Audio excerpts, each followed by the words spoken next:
जिसकी कोचिंग से आधा दर्जन से अधिक आईएएस, उससे अधिक आईपीएस और आईआरएस, तमाम ऐसी सेवाओं के साथ भारी संख्या में, हजारों की संख्या में दरोगा निकले हों तमाम सेवाओं में, वह व्यक्ति हमारे साथ हैं। नाम है रहमान सर। रहमान सर और हाथ में रक्षा, इधर इसमें अंगूठी कुछ और इधर गमछा, शानदार मूछें और रहमान सर। हनुमान जी का फोटो लगा था, इधर सरस्वती जी लगी हैं, विश्वकर्मा भगवान भी हैं, बाबा साहब भी हैं और रहमान सर के बच्चे अदिति, क्या क्या नाम है ऐसे, पता नहीं, मैं इसी में उमड़ घुमड़ रहा हूँ कि मामला क्या है। रहमान साहब, ये क्या मामला है और पहले कितने आईएएस आपने निकाले? देखिए, सबसे पहले तो आईएएस 8 जो है प्रॉपर, जो कि निश्चित जिनको मैंने अपने अधीन पढ़ाया है। ऐसे मैं 1994 से विभिन्न कोचिंग में घूम घूम के पढ़ाता था, कुछ मजबूरी थी, तो 8 ऐसे हैं जिनको जो हमसे पढ़े डायरेक्ट, और कुछ बुरा पर भी पढ़े और जो डायरेक्ट हमारे कॉन्टेक्ट में है, और 7 आईपीएस हैं जो निश्चित रूप से हमारे कॉन्टेक्ट में, जिनको मैं शिष्य कहता हूँ, बेटा कहता हूँ, बेटी कहता हूँ, तो ऐसे हुए। और आईआरएस हैं, यानी कि आपको एलाइड सर्विसेज में 50 के लगभग है, और बीपीएससी में तो करना ही मत कीजिए, 167 से अधिक डीएसपी है। दरोगा कितना पैदा किया? दरोगा के लिए देखिए, दरोगा 6158 दरोगा, जिनका नाम, पता, फोन नंबर, पिता का नाम, माँ का नाम, घर, सब मेरे पास संग्रहित है, जो हमारे स्वयं के बच्चे हैं। ऐसे दरोगा के बारे में एक कहावत ही है कि अगर गुरु रहमान के पास नहीं जाएगा तो नहीं होगा, एक दिन भी जाओ लेकिन जाओ जरूर। तो ये गर्व की विषय होती है हमारे लिए। और विभिन्न डिपार्टमेंट में 78 असिस्टेंट कमांडेंट मैंने दिया है, जो अभी तो डिप्टी कमांडेंट भी हो गए हैं बहुत सारे लोग, और सीपीओ सब इंस्पेक्टर बहुत ज़्यादा दिए हैं, मिलिट्री में दिए हैं, रेलवे, बैंकिंग, यानी क्लर्क से कलेक्टर, सिपाही से एसपी तक में माँ सरस्वती की असीम अनुकंपा है कि इस अदम्य अदिति गुरुकुल से हजारों की संख्या में मैं छात्रों को दिया है। और ख़ास करके मैं इसलिए आपके सामने बोल्डली आवाज़ में बोल रहा हूँ क्योंकि मैंने उन लोगों को उस स्थान पर पहुँचाया है जिनके घर में कभी खाना बनता था, कभी नहीं बनता था, और समाज का प्रत्येक वर्ग, किसी जाति का हो, किसी धर्म का हो, उसकी चिंता किए बिना अगर गरीब था तो उसको 11 रुपये मैंने पढ़ाया है। और आज भी गरीब, अनाथ, असहाय, दिव्यांग, ट्रांसजेंडर, 12 ट्रांसजेंडर अभी हमारे यहाँ पढ़ रहे हैं, और शहीद के परिवारों के लिए अदम्य गुरुकुल से केवल 11 रुपये लगता है। कोई माई का लाल पूरे अखंड हिंदुस्तान में नहीं है जो कह सके कि अदम्य गुरुकुल से रहमान सर से मिलकर हमारा और पैसा कारण निकाल दिया गया। उस दिन मेरे जीवन का अंतिम दिन होगा। गुरु रहमान ने कहा सीना ठोक कर कि यदि कोई अभावग्रस्त बच्चा पैसे के अभाव में हमारे कोचिंग सेंटर से चला गया तो उस दिन मेरे जीवन का अंत होगा, उस दिन मेरा जीना धिक्कार के समान है और मनुष्यता का वही लोप हो जाएगा। ऐसा ही कहना है ना? बिल्कुल बिल्कुल 100%। इस तरह से सबसे पावरफुल दरोगा माना जाता है। एक बार राजेंद्र प्रसाद जी किसी का पैर छूने गए, किसी अपनी माँ का, तो उन्होंने कहा कि बेटा तू दरोगा हो जा। मतलब माँ को यह पता था कि जैसे दरोगा बड़ा पावरफुल होता है। तो यह माना जाता है कि इस कोचिंग संस्थान में आने वाला व्यक्ति, लड़का यदि चाहता है कि हम दरोगा हो जाएं, मेहनत करेगा तो दरोगा हो जाएगा। डेफिनेट, अगर डेडिकेट है, चाह क्या है कि हम दरोगा बन जाएंगे तो बन जाएगा। अब रहमान और हनुमान, हाँ। मैं आया हूं तो हनुमान जी, और आपने कहा सुंदरकांड का पाठ करा के और हमने कोचिंग शुरू कर दिया। क्या है यह? देखिए, बहुत लोगों को पता नहीं है कि बजरंगबली का नाम आपको उन लोग बोलते हैं कि रामायण से ही सुनते हैं, लेकिन हरिवंश में भी है, रामायण में भी है। लेकिन मैंने आपको ऋग्वेद के 10वें मंडल में एक वानर सूक्त है, और एक वानर देवता को पूजे जाने का साक्ष्य प्राप्त होता है। ओल्डेस्ट एविडेंस है ऋग्वेद में ओल्डेस्ट एविडेंस है। और जिंदगी के उहापों में, उठापटक में, माँ दुर्गा का नवरात्र जल पर जो मैंने किया, और बजरंग बली का आशीर्वाद, और मुझे मेरी अर्धांगिनी से जब भी मिलना होता था तो मैं बजरंग बली के मंदिर में ही जाता था, ये जानते हुए कि ब्रह्मचारी है, लेकिन हम ये भी जानते थे कि संकट। अर्धांगिनी बजरंग बली वाली ही थी? हाँ जी, अर्धांगिनी बजरंग वाली ही थी। और हम क्या नाम है उनका? उनका नाम अमिता कुमारी है। अमिता कुमारी है। तो आप मंदिर में ही मिलने जाते थे? मंदिर में ही मिलने जाते थे। आपको बजरंग बली सहयोग करते थे, बेटा ठीक है तो चाहता है तो 2000 मनसा पूर्ण हो। जैसे मेरी पत्नी ने कहा कि मुस्लिम 4 शादी करते हैं, तो मेरी पत्नी हिंदू है, मुस्लिम 4 शादी करते हैं, बाकी क्या करें। तो बोली कि हिंदू मैरिज से, हिंदू से विधि शादी करेंगे, तो हमने हिंदू मैरिज से तैयारी कर दी। मेरी पत्नी ने कहा कि ये बाल बच्चा का नाम हम अपने हिसाब से रखेंगे। हमने बोला डन। तो फिर उसके बाद बोली कि नहीं, पूरे हिंदू मुस्लिम में दंगा हो जाएगा। हम आगे हिंदू मुस्लिम में दंगा हो जाए, पूरा ब्रह्मांड हो जाए, तुमको चलना होगा और हमारे साथ संकट मोचन है। और संकट मोचन का ही आशीर्वाद कहिए कि मैं फलीभूत हुआ और मैं मानता हूँ, प्रमाणित कर दूंगा। नहीं तो जिस अवस्था से मैं गुजरा हूँ, मैं आपको दुबे जी क्या बताऊँ, जिस अवस्था से मैं गुजरा हूँ, मैं मानता हूँ कि बजरंग बली साक्षात हर मोड़ पर आके हमारे सामने रहे हैं और हर जगह कण कण में विद्यमान अगर कोई है तो हमारे बजरंग बली है। और उनसे हमको शक्ति मिली है, उनसे हमको शक्ति मिलती है। हम पर तरह तरह के आरोप लगे, तरह तरह के आक्षेप लगे, कोई केयर नहीं, क्योंकि मुझे जिससे शक्ति मिलती है वही मेरे लिए सब कुछ है। इसलिए सुंदरकांड करके ही मैं अपना कोई क्लास करता हूँ, प्रारंभ करता हूँ, या कोई नया काम जो भी काम करता हूँ उसके बाद ही करता हूँ। किसी को अच्छा लगे बुरा लगे मुझे फ़र्क नहीं पड़ता है, क्योंकि वह बिल्कुल ही एक वर्तमान में विराजमान, आप में, हम में, सब जगह विद्यमान भगवान है। इसलिए मैं मानता हूँ। और अब मैं तो स्वयं बजरंग बली हूँ नहीं कि सीना चीर के दिखा दूँ कि मैं कितना उनसे प्यार करता हूँ, लेकिन हाँ, अनुभूति जो है वह समझ रहे होंगे। रहमान साहब ने कहा कि बजरंग बली विद्यमान है और अजर अमर, जैसा आपने कहा, तो माता जानकी ने आशीर्वाद दिया है, अजर अमर गुरु निधि सुत हो, बहुत करहु रघुनायक छोहु। उन्होंने अजर अमर का आशीर्वाद दिया जब इन्होंने कहा माँ तुम मोहि दीजय कछु चिन्हा, जैसे रघुनायक मोहि दीन्हा। तो यह अशोक वाटिका में जब माता जानकी का दुर्दिन का समय था, तो उस समय हनुमान जी को आशीर्वाद दिया था, अजर अमर का आशीर्वाद दिया था। जाकी रही भावना जैसी, हरि मूरत देखी तिन तैसी। रहमान साहब, जहाँ तक मेरा मानना है, मैं मंदिर में जाता हूँ, मस्जिद में भी हमने बहुत पौधरोपण किया है, बहुत किया है, और जो इबादत गाह है वहाँ भी किया है, गुरुद्वारा में भी मत्था टेक लेना है, और यीशु को भी याद कर लेता हूँ। तो हम सीमित दायरे में नहीं जी सकते। इसमें क्या दिक्कत है? जैसे हम वहाँ भी जाएंगे, वहाँ भी जाएंगे, वहाँ भी जाएंगे, हम कुएं के मेढक नहीं हो सकते। क्या कहना है आप? देखिए, सबसे पहले बात मैं बता दूं कि मैं इतिहास का छात्र हूँ और शिक्षक भी हूँ। ये मंदिर, मस्जिद, गुरुद्वारा, चर्च, इस सब का कंसेप्ट बहुत बाद में आया। वास्तविकता है कि वैश्विक स्तर पर, पूरे ब्रह्मांड स्तर पर, मैं किसी तरह के लीलापोती से, ना किसी से डरता हूँ, ना लीपापोती की बात करता हूँ। सनातन से प्राचीन कुछ नहीं है। अगर कोई है तो हमको एविडेंस दे दे। सनातन आपको समरसता की बात करता है, समानता की बात करता है, मानवता की बात करता है। और जब पता है कि ईश्वर हर जगह है, तो निश्चित रूप से हर जगह है। तो ये अगर संकीर्ण मानसिकता से जीने वाले वैसे तथाकथित लोग हैं जो हिंदू संप्रदाय, हिंदू को मैं धर्म नहीं मानता, धर्म सनातन है, हिंदू संप्रदाय, मुस्लिम संप्रदाय, सिख संप्रदाय, ईसाई संप्रदाय में बटे हुए हैं, अगर सकारात्मक सोच के साथ चल रहे हैं तो अच्छी चीज़ है, सब जगह जाना चाहिए। मैं मस्जिद में नहीं जाता हूँ कि पिटा जाऊँगा अब, लेकिन पहले जाता था बेधड़ल्ले से। 2 बार कांवर लेके गया हूँ, आपको बाबा देवघर गया हूँ। लोगों ने तरह तरह की बात कही है, उससे हमको कोई फर्क नहीं पड़ता है। उसके बाद मैं काशी विश्वनाथ मंदिर में तो खैर कितना बार रुद्राभिषेक मैंने करवाया होगा, मुझे कोई विरोध नहीं हुआ। वहाँ के पुरोहितों ने, अब मैं जाता हूँ तो 20 आदमी 25 आदमी का लाइन पहले से लगा हुआ है। तो नहीं, एक बात, जैसे आप रहमान बन करके जाते हैं, क्या बन करके जाते हैं? रहमान बन के जाएंगे। रहमान हूँ मैं, मोतीउर रहमान खान। हाँ, तो भाई हम बन के, फिर तो भगवान को हम झूठा बनाने जा रहे हैं। और मैं आपको बता दूं दुबे जी कि एक बार भी पहला रुद्राभिषेक से लेकर अंतिम तक, जो लास्ट में अभी नहीं करा है, कोरोना कर हम नहीं गए हैं, तो एक बार भी, पहला बार नाम पूछा गया तो हम बताए नाम, तो नाम बताए तो थोड़ा मुँह ताके, कुछ लोग, सबको तो शक हो जाएगी, लेकिन बाद में एक बड़े मोटे से आए कुछ थे और उन्होंने कहा कि नहीं कराइए इनका। तो कराने के बाद अब तो ऐसा हो गया कि वो अगर 20 को पहले से लोग लाइन लगाए हुए हैं तो उनको हटा के सबसे पहले मेरा होता है। सबसे बड़ी घटना घटी थी रामेश्वरम में।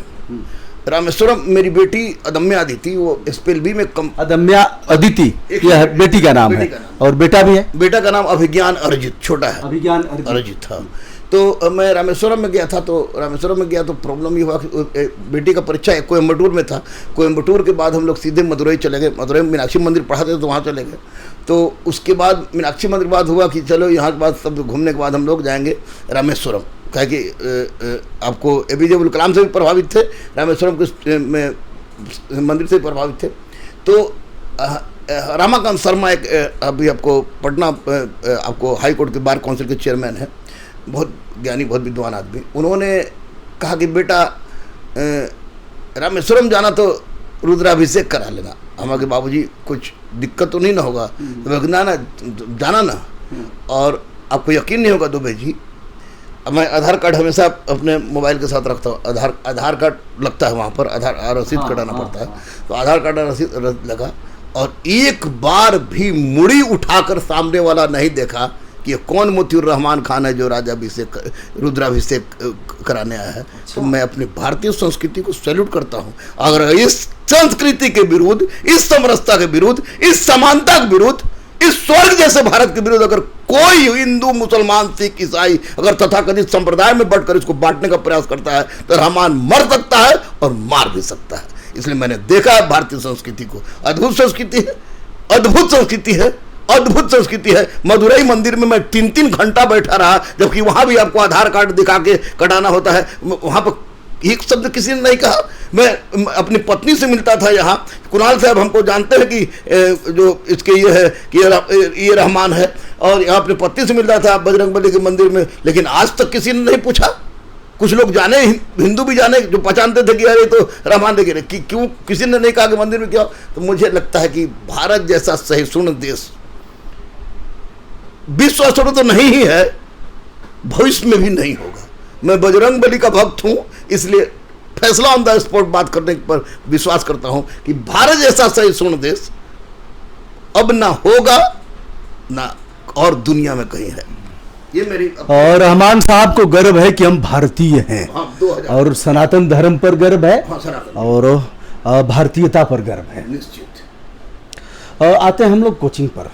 तो कोचिंग संस्थान खुल गए हैं और बड़ा मुश्किल का समय रहा है, यह सब जो लॉकडाउन रहा है, कोरोना संक्रमण का समय रहा है। तो ऐसे में अब ऑफलाइन कक्षाएं शुरू हो गई हैं। ऑनलाइन भी चलाते थे आप बीच में? ऑनलाइन कोरोना की ही देन है। ऑनलाइन में मैं नहीं चलाता था क्योंकि ऑफलाइन का विकल्प ऑनलाइन नहीं हो सकता है। हाँ। लेकिन बच्चों से जुड़े रहने का एक बहुत बड़ा सार्थक संबंध रहता है कि जैसे अमिताभ बच्चन, जिस पर आपने कभी कभी कुछ हमने किया था, मुकदमा किया था, सुप्रीम कोर्ट तक ले गए थे। तब अमिताभ बच्चन को तो हम लोग सब पहचानते हैं, लेकिन वो किसी को नहीं पहचानता है ना। तो ये ऑनलाइन कभी भी पढ़ाई का विकल्प नहीं हो सकता है, ऑफलाइन है। लेकिन मैं इसलिए जुटा रहा कि फ्री में कम से कम पढ़ाते रहे, कम से कम लड़के हम तो जुटे रहे, और 2 साल जुटा रहा। लेकिन एक बात का कभी कभी घबराहट होती थी, बहुत सारे शिक्षक चले गए हम लोग के बीच से एकदम देखते देखते। लेकिन इतना बात तय था कि जब 14 बरस का वनवास कट सकता है तो ये संकट के दिन भी कटेंगे। और आपको बता दें कि इसी कोरोना काल में मैंने कोरोना वैक्सीन का ट्रायल लेने वाला मैं पहला भारतीय बन गया और विश्व का सो कॉल्ड प्रथम मुसलमान जिसने कोरोना वैक्सीन का ट्रायल लिया इस एम्स में। और गौरवान्वित हुए हम। पहला वैक्सीन में तो मैंने पत्नी को भी नहीं बताया, मुन्ना भाई को भी नहीं बताया। दूसरा वैक्सीन में चूंकि बॉन्ड भराया जा रहा था पैसा कि आपके पास पत्नी को दिया था, हमको लगा कि कुछ होगा ही। तब मैंने सोचा कि बेटी और बेटा और पत्नी से बता दें। मैंने बताया तो लोगों को मजाक लगा, लेकिन सोचा कि पागल है, पता नहीं क्या है। लोग बोले कि ठीक अब जाइए। उसके बाद 5 बजे तक किसी ने मुँह नहीं धोआ था। पत्नी, मेरी बेटी छोटी सी, मेरा बेटा छोटा सा अदम्य और अभिज्ञान, वो लोग मुँह नहीं धोआ था। और उसके बाद हम 11 बजे हमको दूसरा ट्रायल लगा। 12 डॉक्टर नहीं, लोग सब घेर के बैठे हुए थे। हमको वहाँ 4 बजे हमको छोड़ा गया।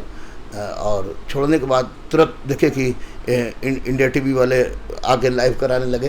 तो लेकिन हमको बड़ा गर्व हुआ कि चल भैया, जान क्या होगा कम से कम कुछ कर गए। अगर मर भी गए तो चलो भाई, कैसे मरे, तो कोरोना वैक्सीन का ट्रायल लेने वाला।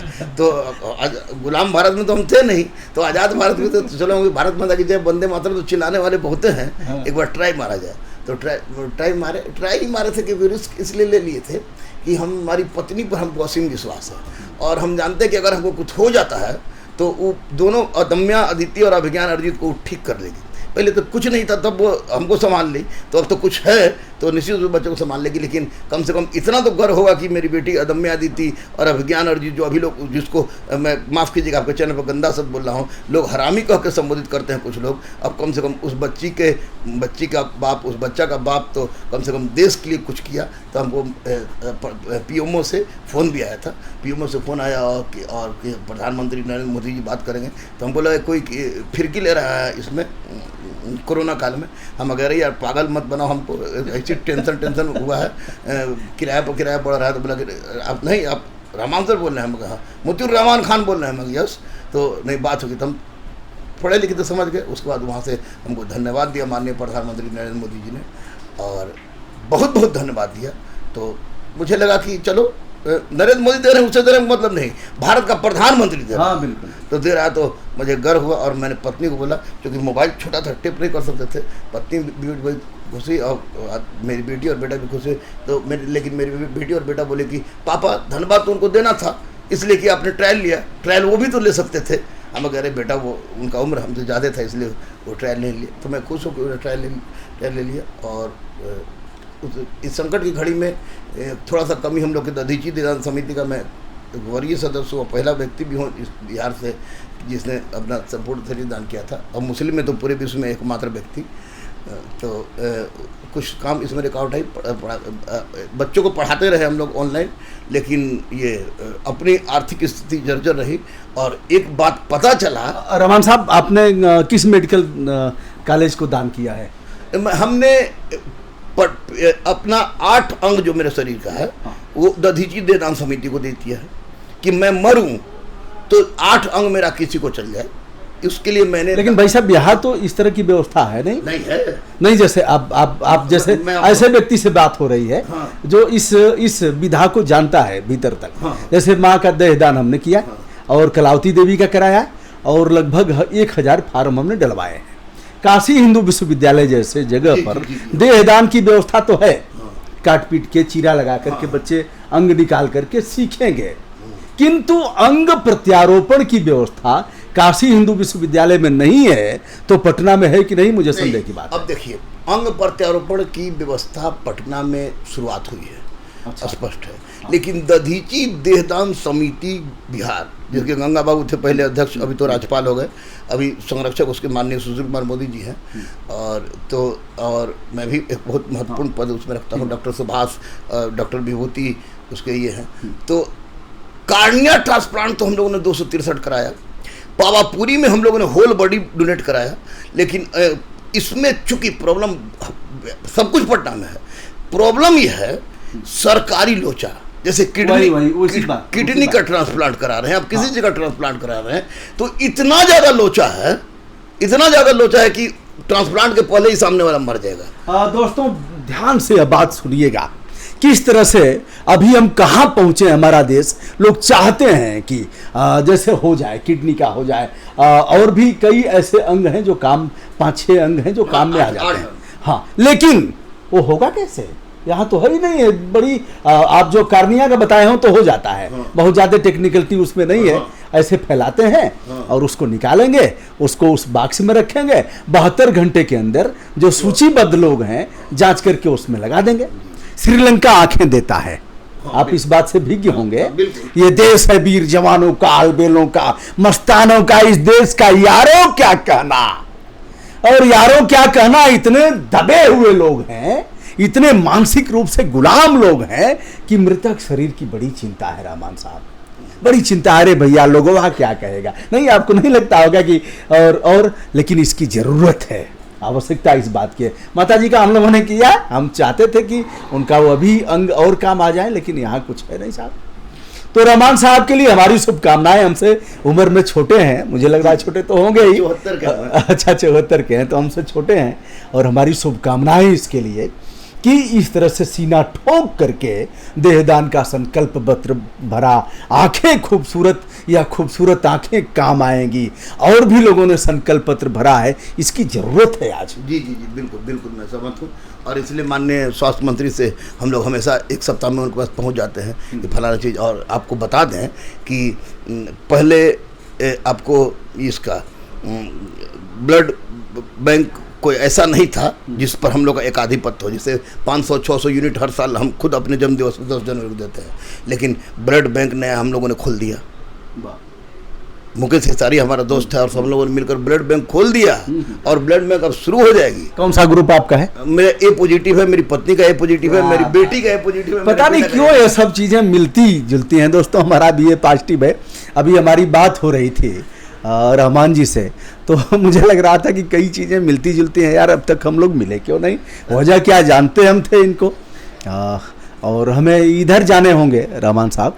लेकिन यह चीज़ें जैसे पॉजिटिव और नेत्रदान, देहदान, रक्तदान 51 बार के बाद हमने तो बंद कर दिया, मजबूरी हो गई बंद करना। हाँ, डायबिटीज का वो आया तो चिकित्सकों ने कहा कि अब आप मत करिए, तो बंद कर दिया गया। अब इस काम को बच्चे और लोग शुरू करेंगे। तो यह रहा, और यह तो करना पड़ेगा, कोई फरिश्ता ऊपर से नहीं आया। कोई नहीं, बिल्कुल नहीं। बिल्कुल, मैंने खुद 49 बार किया है और अभी बजरंगबली की 80 अनुकंपा से शुगर बीपी नहीं है। हाँ। तो अभी मैं मैच खेलूँगा और शरीरदान कर दिया मैंने भी, मेरी पत्नी ने भी, और हमारे कहने पर मुन्ना भाई जो डायरेक्टर हैं अदमेद गुरुकुल और एम्स, उन्होंने भी अपना आँख दान किया है। और बहुत लोग ऐसे हैं जो ऐसा किए। जैसे हम अपने एक बार मेरे मुंह से निकल गया था मेरी माँ के देहांत पर, चूँकि IJMS में ही उनकी मृत्यु हुई थी। आप भाई साहब सुना बड़ा बवाल हुआ था उनको मिट्टी देने के नाम पर, माता जी का क्या था? हाँ, तो हुआ था कि देखिए माँ तो माँ होती है ना, तो माँ बाप तो नाराज़ होंगे ही, कि चूँकि इंटर रिलीजन मैरिज था और मेरी पत्नी हिंदू है, मेरी बेटी हिंदू है, मेरा बेटा हिंदू है, स्कूल में रिलीजन उनका हिंदू है, तो नाराज़ थे लोग। समाज के तथाकथित लोग, कभी हम खाए हैं कि नहीं खाए हैं उसकी उनको चिंता नहीं थी, लेकिन इसमें नाराज़गी थी। तो मेरी माँ को सेप्टिसेमिया हो गया, तो पटना में आई, तो पटना में चलाई तो फिर मेरे हाथ में आ गई। तो मैंने मंगल पांडे को फ़ोन किया कि भैया मैं कहता हूँ, वो हमको लक्ष्मण ही कहते हैं, कि माँ को बचाइए। तो बोले कहाँ जाना है? तो IJMS बोले। तब तक हमको मंडल सर का फ़ोन आ गया कि आप जितना जल्दी हो ले गए। तो उसके बाद बहुत कोशिश की, लेकिन यश अपयश, मानहानि, जीवन मृत्यु, ये तो अपने हाथ में नहीं बची। तो ले जाने के लिए भी हमारे बड़े भाई लोग भी आए, कुछ लोग भी आए जो हमारे कट्टर विरोधी हैं। हमारी बायोपिक आ रही है, उसमें वो लोग नेगेटिव रोल में रहेंगे। तो मैं गया डेहरियों सोन, मुन्ना भाई भी गए। मैं मूल रूप से औरंगाबाद के पास पीरू एक जगह है, वहाँ का निवासी हूँ, प्रीतकुट बान भट्ट की जन्मस्थली, लेकिन डेहरियों सोन में भी फादर ने घर बनाया, तो वहीं पर वहाँ गए। तो हम गाड़ी पर थे, हम मुन्ना भाई और एक रितेश है पुलिस ड्राइवर, वही गाड़ी चला रहा था। तो गए तो डर भी रहा था, लेकिन सब कुछ कर रहा था, लेकिन कोई इकोनॉमिकल मदद नहीं कर रहा था माँ को या किसी को फलाना का ठिकाना को। तो ऐसी परिस्थिति में हुआ कि नहीं, मेरी ये हमारे फादर दरोगा जी थे, यानी तो दरोगा जी की बीबी हज की हुई है, और हाजिन को कोई इस तरह का आदमी मिट्टी देगा तो हाजिन की रूह को तकलीफ पहुंचेगा, रूह मतलब आत्मा को। तो रूह हम अरे ये कहाँ लिखा हुआ है? तो फिर भी डर था कि पिटा जाएंगे। तो आपको जो हाँ SP थे वे क्या नाम सिंह जी थे, सरदार जी थे, और हमारे बहुत ही प्रिय संजय कुमार थे SDPO, और देवराज राय जो अभी मुफस्सिर इंस्पेक्टर वो थाने प्रभारी था। तो मैंने कहा कि ऐसा सब बात है। बोला कि सर बस जगह बताइए, 5 मिनट के अंदर हम लोग आ रहे हैं। तो 5 मिनट के अंदर में पूरा फोर्स, SP, DSP, थानेदार, सब लोग वहाँ घेरा हुआ था। तो जो हमको कुछ बेइज्जत करना चाह रहे थे लोग, कहे मौका तो मिलता नहीं, घर जाते ही नहीं है, घर से निकाल दिया आप लोगों ने, तो अब जाएंगे तब ना बेइज्जत कीजिएगा। तो वो बेइज्जत करना चाह रहे थे। उन्होंने आवाज़ उठाई कि ये क्या मजाक है कि अब हम लोग के क्या मतलब काफिर बोला उन लोगों ने? क्या किस शब्द का? नहीं, हमको तो काफिर बोल ही रहे थे। अच्छा। फिर उन लोग बोले कि ये क्या मजाक है कि किसी के अब मुसलमानों के दफनाने में भी पुलिस हस्तक्षेप कर रही है। तो नहीं, सतबीर सिंह बोले कि गलत, आवाज नीचे कीजिए। किसी गुरु की माँ का निधन हुआ है, राष्ट्रपति को, प्रधानमंत्री को, सब पर श्रद्धांजलि दी जा सकती है, जवानों को श्रद्धांजलि दी जा सकती है, इसलिए इस व्यक्ति के माँ का हुआ है, इसलिए ये श्रद्धांजलि है। और इससे ज़्यादा बोलिएगा तो उसके बाद फिर ये फोर्स जो खड़े हैं श्रद्धांजलि के साथ साथ कुछ और श्रद्धांजलि भी करना जानते हैं। लोग चला गया और मैंने मिट्टी दिया और फिर वहाँ से निकल गया। मेरी बहन की शादी हुई, मुझे नहीं बताया गया। मेरी दादी मर गई, मुझे मना कर दिया गया। मेरे मामा मर गए, मुझे मना कर दिया। 3 दिन बाद पता ही चला। तो दर्द झेले, लेकिन वादा। रमन भाई, क्या लग रहा है जो रूढ़ियाँ हैं, जो संकुचित हमारा दायरा है, हम बृहद रूप से न सोच पा रहे हैं, क्रियान्वयन करना तो दूर की बात है, तो क्या लग रहा है कि समय परिवर्तित हो रहा है, अच्छा समय आएगा या खाई मिटेगी, दूरियां समाप्त होंगी और कुछ अच्छा बेहतर होगा? एक बात से तो मैं दुबे जी 100% सहमत होगी, भारत बदल रहा है, निश्चित रूप से बदल रहा है। चेचक का टीका 7 साल में और कोरोना का टीका, जब कोई चेचक मुँह आता भी नहीं था, भले चेहरा बदरंग कर दे, और कोरोना का टीका आपको साल भर में। कोई ऐसे नहीं कहेगा लोग कि देश बदल रहा है, महंगाई बढ़ रही है। इन मामलों में मैं कह रहा हूँ सामाजिक रूढ़िवादिता। हाँ। सामाजिक रूढ़िवादिता में एक बात से मैं पूर्ण सहमत हूँ कि अगर हम स्वामी विवेकानंद के आदर्श वाक्य को चलें, लेके चलें कि मैं उस व्यक्ति का सेवक हूँ जिसे अज्ञानी लोग मनुष्य समझते हैं, तो सैल्यूट है। लेकिन माफ कीजिएगा, मैं सबसे आपके चैनल के माध्यम से यही कहना चाह रहा हूं कि हिंदू में ही शादी करे, जात टूटे टूटे, मुस्लिम में ही शादी करे, जात टूटे टूटे, क्योंकि दोनों का देवता अलग नहीं होना चाहिए। क्योंकि इस बात का मुझे जबरदस्त बेहतरीन अनुभव है।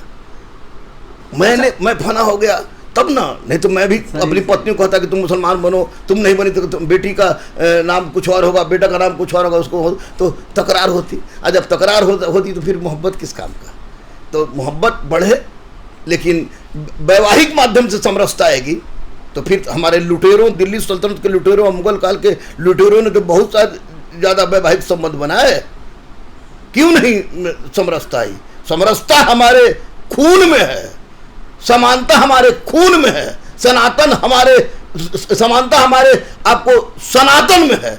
बस सोच में लाने की आवश्यकता है, और सोच में लाने के लिए ये मंदिर मस्जिद को छोड़ के आपके जैसे, इनके जैसे, हमारे जैसे पढ़े लिखे लोगों को सामने आकर बताना चाहिए कि दिस इज द रियलिटी। क्योंकि सैद्धांतिक सूचता जब तक व्यवहारिक सूचता में नहीं आएगी तब तक परिवर्तन असंभव है। लेकिन भारत बदल रहा है, हजारों बच्चे पढ़ते हैं, किसका चुतर किसमें सट रहा है कोई नहीं जानता है, ना जात पूछता है, ना पात पूछता है, कॉपी मांगना हुआ, चाय पीना हुआ, सब कर रहा है। तो निश्चित रूप से व्यवस्था टूट रही है। और सबसे बड़ी इसकी जो कारण थी वो थी अशिक्षा। पहले कलम किसी के बाप की बपौती हुआ करती थी, अब किसी कलम किसी के बाप की बपौती है नहीं। तो मगरवा भी पास कर रहा है, और जो पढ़ रहा है सबको लग रहा है कि पढ़ेंगे तो नौकरी हो जाएगा। और कोरोना ने आओ बता दिया कि सरकारी नौकरी ले लो, ज़्यादा अच्छा है, प्राइवेटों सबको देखो क्या हाल है, कितना क्या हो गया सब। तो उसके पर पढ़ रहा है तो खुलता जा रहा है, बदल रहा है भारत। लेकिन शादी के मामले में मैं फिर से आपके चैनल से ये रिक्वेस्ट करूँगा कि मुसलमान अपने मुसलमाने में करे, किसी जाति से करे, भगवान एक होना चाहिए। हिंदुओं में करे, किसी जाति से करे, लेकिन भगवान में एक होना चाहिए। क्योंकि भगवान अलग अलग होने पर बड़ी दिक्कत होती है, क्योंकि समाज के जो ठेकेदार हैं वो बहुत कमीने हैं, बहुत कमीने, कुछ भी करा सकते हैं। अनुभव बोलता है, भगवान एक ही है, और सबके बाद शादी जहाँ करें सद्भाव होना चाहिए, सद्भाव नहीं तो फिर मतलब है अपने जाति में कर लिया, अपने धर्म में शादी कर लिया। और अब देखिए सिनेमा वालों को तो खैर मैं आदमी मानता ही नहीं हूँ, जानवर होते हैं। सैफ अली खान ने अपनी एक बेटा का नाम रखा तैमूर, एक बेटा का नाम रखा गजनी। सैफ अली खान कमीने को इतना भी नहीं पता है कि यह एंटी इस्लामिक कार्य कर रहा है, कुरान हदीस इजमा क्यास के विरुद्ध काम कर रहा है। क्योंकि तैमूर कौन था? नाम कहा गया कि वैसे आदमी का नाम रखो जो अल्लाह से मिलता जुलता हो, और तुम नाम रख रहा है तैमूर लंग जिसे लुटेरा को। और अभी दूसरा बच्चा हुआ है उसका, या बोला है कि उसका नाम रखेंगे गजनी। इसका मतलब चिढ़ाने काम करो, जुत्ता से मारने का काम है। तुम भारतीय संस्कृति को तोड़ रहे हो, और सिनेमा का काम है भारतीय संस्कृति को जोड़ना। तुम इस तरह का गंदा काम करोगे तो गलत है। हो सकता है उसका शाब्दिक अर्थ कुछ अच्छा हो। ना शाब्दिक अर्थ तो तालिबान का भी मदरसा होता है, लेकिन शाब्दिक अर्थ पर हम चलते कहाँ हैं? हम तो शाब्दिक सोच पर चलते हैं कि सोच हमारे घर में क्या है। सोच अच्छी होनी चाहिए। अब जैसे रावण का कोई नाम नहीं रखेगा, कोई अपने बेटे का नाम रावण, कंस रखेगा ही नहीं, रखेगा, दुर्योधन रखेगा, कोई दुर्योधन नहीं रखेगा। बस सोच पर है, सोच बदल रही है, और सोच के लिए शिक्षा जरूरी है। काली नेम कोई रखेगा नहीं, कोई नहीं रखेगा। सवाल नहीं उठता है। हाँ। तो दोस्तों, यह रहे रहमान सर। आज हम पटना में हैं, आए थे और रहमान सर से आज मुलाकात हुई, काफ़ी कुछ हुआ, अच्छी बातें हुई। आइए मिलकर तय करते हैं कि देश को हम उच्चतम सोपान पर ले जाएंगे, जो भारत के संविधान के मूल आदर्शों में है और हमारी ड्यूटी है, फंडामेंटल ड्यूटी। हम नागरिक कर्तव्यों का पालन करते हुए वह सब कुछ करेंगे जो कानूनी तौर पर जायज है और जो हमारे राष्ट्र को परम वैभव और उत्कर्ष की तरफ ले जाएगा। रहमान सर के लिए हमारी ढेर सारी शुभकामनाएं। एक चैनल से बस लोगों से अपील यही करेंगे। देखिए, जितने भी जो देखने वाले हमारे बड़े हैं उनको सतत नमन, बच्चे हैं उनको बहुत बहुत प्यार, बेटियां हैं, बहन हैं, सबको बहुत बहुत प्यार। मैं ये कहूँगा कि मैंने अब ज़िंदगी को झेल लिया है। मेरा नाम गुरु रहमान है, मेरी पत्नी का नाम अमिता कुमारी है, मेरी बेटी का नाम अदम्य अदिति है, मेरे बेटा का नाम अभिज्ञान अर्जित है। वो तीनों हिंदू हैं। मुझे नहीं पता मैं क्या हूँ, मैं बजरंगबली का भक्त हूँ। इंसान तो है ही, और सब कुछ कर दिल। अरे इंसान होना ही तो बड़ी बात है, यही तो आदमी नहीं बन पाता है। हिंदू बन जाएगा, मुसलमान, अरे भैया इंसान कब बनेगा? बस वही हम रहमान सर इंसान है। आपके चैनल से सिर्फ यही रिक्वेस्ट करूंगा, चूंकि बहुत अच्छा लगा आपसे बात करके, कि मैं तमाम चीज़ को छोड़िए, हिंदू मुस्लिम बैकवर्ड फॉरवर्ड, SC ST गोरा काला को छोड़िए और संघर्ष कीजिए इस माँ के लिए, भारत माँ के लिए। संघर्ष कीजिए धरती के लिए, संघर्ष कीजिए गाय के लिए, संघर्ष कीजिए संस्कृति के लिए, संघर्ष कीजिए नदी के लिए। क्योंकि प्रकृति के साथ अगर संघर्ष आप नहीं कर रहे हैं तो निश्चित रूप से कहीं ना कहीं ये कोरोना रूपी महामारी, और आधा से ज़्यादा यूपी आपका डूबा हुआ है। देख रहे, कल टीवी में देख रहे थे हम, आज तक डूबा हुआ है। बिहार में बहुत सारा क्षेत्र डूबा हुआ है, तो ये होगा। और साथ ही साथ आपके चैनल से नम्र निवेदन है, दुबे जी इस बात को जरूर सामने रखिएगा कि हिंदुस्तान के तमाम युवा, हिंदू मुस्लिम बैकवर्ड फॉरवर्ड, SC ST, कोई ओल्ड डोल, कोई गरीब, अनाथ, असहाय, दिव्यांग, ट्रांसजेंडर शहीद के परिवार के हों। शहीद के परिवार हो तो डायरेक्ट बोले कि चूँकि उनको पढ़ाने का के साथ साथ किताब कॉपी भी उपलब्ध गुरुकुल ही कराता है। सबको 11 रुपया में अदम्य गुरुकुल में मैं और मुन्ना भाई पढ़ाता हूँ और पढ़ाता रहूँगा। और ये इसके लिए बेझिझक लोग हमारे पास आए। आपसे भी निवेदन है कि आपसे जो पूछे तो आप हमारे पास भेजे। आप लोग तो कोई अभावग्रस्त बच्चा जो कह दे सच में उसके पास नहीं हो करने के लिए, वह कह दे, तो यहाँ से फीस के अभाव में वापस नहीं जाएगा, ऐसा कहना है। ऐसे शुभकामना। बहुत बहुत धन्यवाद रहमान सर के लिए।